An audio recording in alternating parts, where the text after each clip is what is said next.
Assalamualaikum warahmatullahi wabarakatuh. Alhamdulillahirabbil alamin wa bihi nasta'inu ala umurid dunya waddin wassalatu wassalamu ala asyrafil mursalin wa ala alihi wa sahbihi ajma'in amma ba'd. Pertama dan yang paling utama, marilah senantiasa kita panjatkan puja budi syukur kehadirat Allah Subhanahu wa taala yang telah melimpahkan rahmat dan nikmatnya kepada kita sekalian. Salawat serta salam semoga tercurah kepada junjungan kita, Nabi akhir zaman, Nabi Muhammad Sallallahu Alaihi Wasallam, beserta para keluarganya, sahabatnya, dan umatnya. Para pemirsa yang dirahmati Allah, pada kajian kali ini akan disampaikan tentang amalan-amalan agar hidup kita barokah. Bagian yang pertama. Pertama, pengertian dari barokah, para pemirsa. Barokah atau berkah memiliki pengertian yang sangat luas. Bisa tumbuh, berkembang, atau bertambah. Kemudian kebaikan yang berkesinambungan. Sedangkan menurut Imam Nawawi, pengertian barokah adalah kebaikan yang banyak dan abadi. Nah, pengertian lain dan contoh dari barokah adalah sebagai berikut. Barokah tidak hanya cukup dan mencukupi saja, tetapi juga bertambahnya ketaatan kita kepada Allah Subhanahu wa taala dengan segala keadaan yang ada, baik berlimpah atau sebaliknya. Anak-anak yang barokah bukanlah yang pinter dan sukses, tetapi anak yang barokah ialah yang senantiasa taat kepada Robnya dan kelak menjadi anak soleh dan tidak henti-hentinya mendoakan orang tua atau mendoakan kita. Berikut adalah gambaran negeri yang barokah, para pemirsa. Allah berfirman di dalam surat Al-A'raf ayat yang ke-96, A'udzubillahi minasyaitonirrajim. Walau anna ahlal qura amanu wattaqaw la fatahna 'alaihim barakatim minas sama'i wal ard walakin kadzabu fa akhadnahum bima kanu yaksibun. Jikalau sekiranya penduduk negeri-negeri beriman dan bertakwa, sekali lagi, beriman dan bertakwa, pastilah kami akan melimpahkan kepada mereka berkah dari langit dan bumi. Tetapi mereka mendustakan ayat-ayat kami itu, maka kami siksa mereka disebabkan perbuatannya.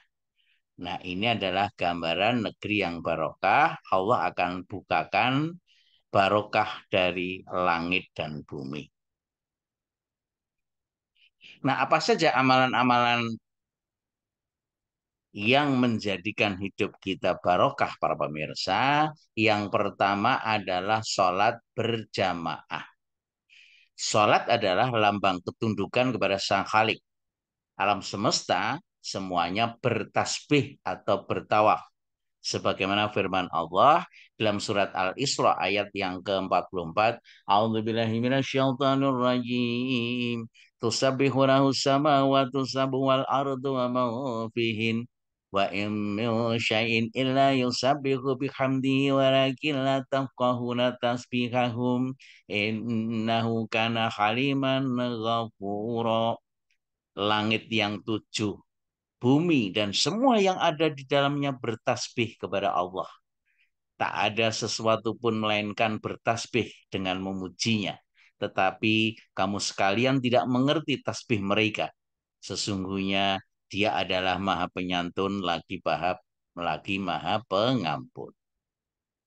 Quran surat Al-Isra ayat yang ke-44. Jadi alam semesta semua bertasbih. Bertasbih pengertiannya adalah bertawaf atau tunduk kepada hukum-hukum alam atau hukum-hukum ciptaan Allah. Berikut gambarannya. Kita lihat ini ada gambaran atom, jadi elektron-elektronnya senantiasa bertawaf mengelilingi pusat intinya. Kemudian ini susunan tata surya kita matahari sebagai pusatnya, kemudian planet-planet mulai dari Merkurius, Venus, Bumi, Mars semuanya berputar mengelilingi pusatnya matahari atau bertawaf. Kemudian ini di dalam satu galaksi yang isinya adalah miliaran matahari atau bintang-bintang, semuanya bertawaf mengelilingi pusatnya black hole. Kemudian ini kumpulan dari galaksi-galaksi yang namanya cluster, semuanya bertawaf mengelilingi pusatnya, yaitu super black hole. Itulah tawaf alam semesta. Nah, kemudian manusia juga bagian dari alam semesta, ada satu ritual ibadah, yaitu tawaf mengelilingi Ka'bah. Nah, kalau ada di antara kita yang belum sempat pergi ke Mekah untuk melakukan ibadah haji atau umroh atau tawaf sunnah, maka apa tawaf kita? Tawaf kita adalah ketika kita sholat. Ketika kita sholat berdiri, kemudian rukuk sama dengan berputar 90 derajat. Kemudian iktidal, sujud, itu sama dengan berputar 135 derajat. Kemudian duduk di antara dua sujud, sujud lagi sama dengan berputar 135 derajat. Kemudian berdiri. Inilah gerakan dari satu rokaat sholat. Dari satu rakaat sholat itu kalau kita hitung berputarnya itu sama dengan 90 derajat, 135, 135 dijumlahkan 360 derajat. Itu sama dengan satu kali berputar. Semakin banyak orang melakukan sholat, itu analoginya sama dengan berputar yang semakin besar frekuensinya.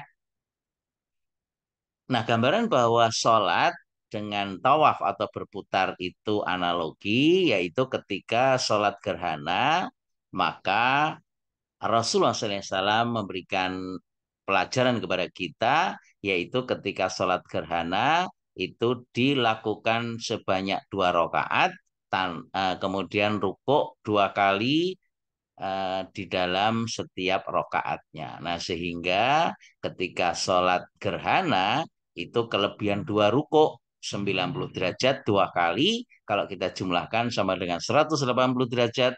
Ketika itu matahari, bulan, dan bumi membentuk satu garis lurus yang menurut ilmu matematika sudutnya adalah pelurus 180 derajat.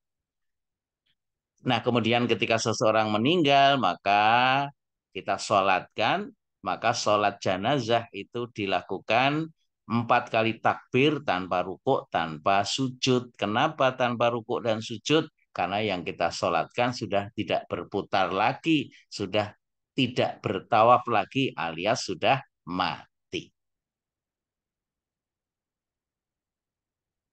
Nah, berikut adalah keutamaan sholat berjamaah. Rasulullah SAW bersabda dalam sebuah hadis, sholat seseorang di masjid dengan berjamaah itu dilebihkan derajat 25 derajat dari sholat yang dikerjakan di rumah dan di pasar. Sesungguhnya salah seorang di antara kalian jika berwudu, kemudian menyempurnakannya, lalu mendatangi masjid, tak ada keinginan lain kecuali untuk sholat, maka tidaklah ia melangkah dengan satu langkah pun kecuali Allah mengangkatnya satu derajat dan terhapus darinya satu kesalahan hingga ia masuk ke dalam masjid. Mutafakun alaih. Kemudian di dalam hadis lain, Utsman bin Affan radhiyallahu anhu berkata, aku mendengar Rasulullah SAW bersabda, barang siapa yang sholat isya berjamaah, maka seolah-olah dia telah sholat malam selama separuh malam. Dan barang siapa yang sholat subuh berjamaah, maka seolah-olah dia telah sholat seluruh malamnya. Hadis riwayat Muslim nomor 656. Nah, alangkah utamanya ketika kita bisa melaksanakan sholat secara berjamaah. Kemudian yang kedua, para pemirsa, amalan-amalan agar hidup kita barokah adalah tilawah Al-Quran. Allah berfirman dalam surat Fatir ayat yang ke-29, A'udzubillahi minasyaitonirrajim. Innal ladzina yatluna kitaballahi wa aqamus sholata wa anfaqu mimma razaqnahum sirran wa alaniyatan yarjuna litijaratan lan tabur. Sesungguhnya orang-orang yang selalu membaca kitab Allah dan mendirikan sholat dan menafkahkan sebagian dari rizki yang kami anugerahkan kepada mereka dengan diam-diam dan terang-terangan, mereka itu mengharapkan perniagaan yang tidak merugi. Ya, jadi perniagaan yang tidak merugi itu salah satunya adalah yatslu kitab Allah, yaitu membaca kitab Allah. Nah, keutamaan tilawah Al-Quran antara lain adalah merupakan salah satu perniagaan yang tidak merugi sebagaimana Quran surat Fatir ayat yang ke-29 tadi. Kemudian meningkatkan memori otak, tidak pikun karena Al-Quran bahasa Arab satu-satunya bahasa yang dibaca dari kanan ke kiri dan itu mengaktifkan otak kanan kita. Kemudian meningkatkan kesehatan tubuh, mendatangkan syafaat di hari akhir, dan mendatangkan pahala yang melimpah. Nah, berikut adalah hadis-hadis untuk memotivasi kita untuk banyak tilawah Al-Quran. Abdullah bin Mas'ud radhiyallahu anhu berkata, Rasulullah SAW bersabda, siapa yang membaca satu huruf dari Al-Quran, maka baginya satu kebaikan dengan bacaan tersebut. Satu kebaikan dilipatkan menjadi 10 kebaikan semisalnya. Dan aku tidak mengatakan alif lam mim satu huruf, akan tetapi alif satu huruf, lam satu huruf, dan mim satu huruf. Hadis riwayat Tirmidzi disahihkan dalam kitab Sahih Al-Jami nomor 6469. Nah, jadi ketika seseorang itu tilawah Al-Quran, ya, itu satu kali khatam 30 juz, 114 surat, itu jumlah hurufnya kira-kira 1.070.000. Jadi kalau 10 kali dari jumlah huruf yang dibaca, itu sama dengan 1 juta kali 10, 10 juta kebaikan yang akan kita dapatkan. Alangkah ruginya kalau kita tidak banyak melakukan amalan ini, para pemirsa. Kemudian Rasulullah SAW bersabda dalam sebuah hadis, bacalah Al-Quran karena sesungguhnya dia akan datang pada hari kiamat sebagai pemberi syafaat kepada orang yang membacanya. Kemudian yang ketiga, para jamaah, amalan-amalan agar hidup kita barokah adalah sedekah. Allah berfirman dalam surat Al-Baqarah ayat yang ke-261, A'udzubillahi minasyaitonirrajim. Matsalul ladzina yunfiquna amwalahum fi sabilillahi kamasali habbatin anbatat sab'a sanabila fi kulli sumbulatin mi'atu habbah. Wallahu yudha'ifu liman yasha'. Wallahu wasi'un 'alim. Perumpamaan nafkah yang dikeluarkan oleh orang-orang yang menafkahkan hartanya di jalan Allah adalah serupa dengan sebutir benih yang menumbuhkan 7 bulir. Pada tiap bulir 100 biji.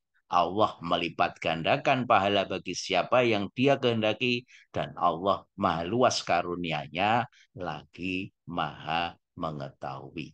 Jadi sedekah itu akan dilipat gandakan sampai 700 kali. Nah, berikut adalah hadis-hadis sedekah untuk memotivasi kita untuk melakukan amalan ini. Rasulullah SAW bersabda, ada 7 golongan manusia yang mendapat naungan di hari ketika itu tidak ada naungan lain selain dari Allah, yaitu hari akhir. Salah satunya adalah seorang yang bersedekah dengan tangan kanannya. Ia menyembunyikan amalannya itu sampai-sampai tangan kirinya tidak mengetahui apa yang disedekahkan oleh tangan kanannya. Hadis riwayat Bukhari nomor 1421. Nah, bagaimana kalau seseorang lagi tidak ada harta, tidak memiliki harta? Apa dong sedekahnya? Maka sedekah Itu tidak harus dengan harta, sebagaimana sabda Rasulullah SAW, seluruh perbuatan baik adalah sedekah. Hadis riwayat Imam Al-Bukhari. Kemudian Rasulullah SAW juga bersabda, menahan diri dari perbuatan buruk itu juga merupakan sedekah. Hadis riwayat Muslim. Nah, demikian ringkasan mengenai amalan-amalan agar hidup kita barokah. Yang pertama adalah sholat berjamaah, yang kedua adalah tilawah Al-Quran, yang ketiga adalah sedekah. Nah, demikian akan kita lanjutkan nanti dengan bagian yang kedua. Untuk melanjutkan kajian ini, kita akan tutup kajian bagian pertama ini. Subhanakallahumma wa bihamdika asyhadu an la ilaha illa anta astaghfiruka wa atubu ilaik. Alhamdulillahirabbil alamin. Assalamualaikum warahmatullahi wabarakatuh.